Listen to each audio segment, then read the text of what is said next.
সাম্প্রতিক সময় দেশীয় চলচ্চিত্র অঙ্গনে ধারাবাহিকভাবে ভালো কিছু সিনেমা দর্শক জনপ্রিয়তা পেয়েছে।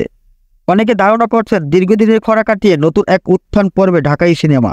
বছর দুয়েক আগেও সিনেমা মুক্তির ঘটনা ছিল কেবল উৎসব ও বিশেষ করে ঈদ কেন্দ্রিক। তবে নির্মাতারা এখন এই প্রবণতা থেকে বেরিয়ে আসছেন। আগামী সেপ্টেম্বরে মুক্তি পেতে যাচ্ছে নতুন দুটি ছবি।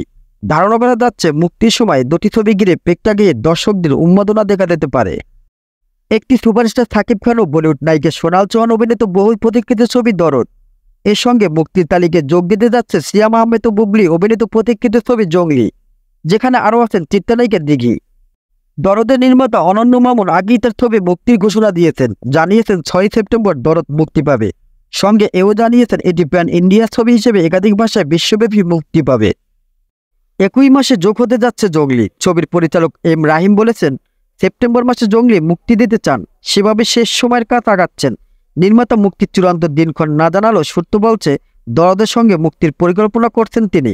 প্রস্তুতি সেভাবে চলছে। দরদের সঙ্গে যদি সত্যি জঙ্গলি মুক্তি পায়, তবে একই দিনে দুই ছবির মুক্তিতে বিক্রাশ হতে পারে। এতে করে সিনেমা নিয়ে ফের জমে উঠবে আলোচনা, কারণ অনলাইনে সাকিব খানের সবচেয়ে বড় ফ্যান বেশ তার নতুন ছবির জন্য মুখিয়ে থাকে। অন্যদিকে সিয়ামের ভক্তরা দীর্ঘদিন পর তাকে আবার পর্দায় দেখতে যাচ্ছেন। তাই একই সঙ্গে দরদ জঙ্গলি মুক্তির বিষয়টি ইতিবাচক হিসেবে দেখছেন সিনেমার সংশ্লিষ্টরা। এর আগে প্রকাশিত দরদের লুক টিজারে সাকিব খানকে দেখে মুগ্ধ হয়েছেন সিনেমা প্রেমীরা। তাদের ধারণা, প্রিয়তমা রাজকুমার এবং তুফানের পর ফের দরদ নিয়ে হয়তো আবার সিনেমা প্রেমীদের মন জয় করে নেবেন এই তারকা। অন্যদিকে সিয়ামের জঙ্গলি লুক ছাড়া কিছু প্রকাশিত হয়নি, তবে মুখে মুখে শোনা যায় এই ছবির মাধ্যমে জন্ম হতে পারে এক নতুন সিয়ামের।